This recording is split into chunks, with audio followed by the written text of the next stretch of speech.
हसरा चेहरा. हसरा चेहरा छान दिसतो, खूप सुंदर दिसतो, नजर खिळवून ठेवतो आणि पुन्हा पुन्हा नजर वळवायला भाग पाडतो.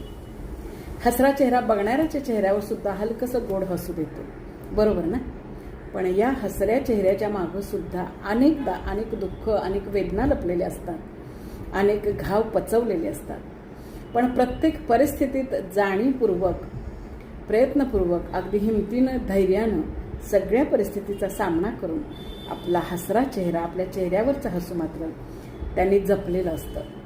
कारण जीवनाच्या या प्रवासात असे प्रसंग येतात जातात, काळाबरोबर जखमांवर खपली धरली जाते.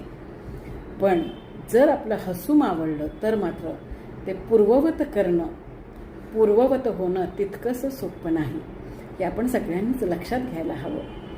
आणि कुठल्याही परिस्थितीचा अगदी हिमतीनं, धैर्यानं सामना करून आपलं हसू, आपला हसरा चेहरा मात्र जपायला हवा.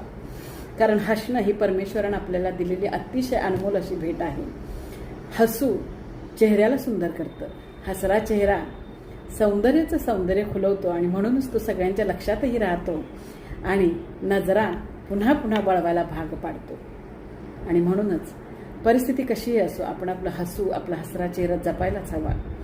हसरा चेहरा हीच आपल्या व्यक्तिमत्वाची ओळख व्हायला हवी आणि जाणीवपूर्वक आपण ती करायला हवी. कारण हसरा चेहरा बघणाऱ्याला ऊर्जा देतो, प्रेरणा देतो, अंधारात प्रकाशाची वाट देतो आणि सगळ्यात महत्त्वाचं म्हणजे बघणाऱ्याच्या चेहऱ्यावर गोड हसू देतो. आणि म्हणूनच प्रसंग कसेही येवोत, कितीही मोठी वादळं येवोत, ती हिमतीनं, धैर्यानं त्याचा सामना करायचा आहे आणि आपलं हसू, आपला हसरा चेहरा मात्र कायमच जपायचा आहे. कारण आपला हसरा चेहरा अनेकांच्या चेहऱ्यावर हलकसं गोड हसू देईल. तुम्हाला हा व्हिडिओ कसा वाटतो तेही सांगा. तुम्हाला माझे विचार पटतात का हेही सांगा आणि कमेंट्समधून नक्कीच व्यक्त व्हा आणि माझ्या चॅनलला लाईक, शेअर, सबस्क्राईब करायला विसरू नका. भेटूया पुढच्या व्हिडिओत. तोपर्यंत नमस्कार.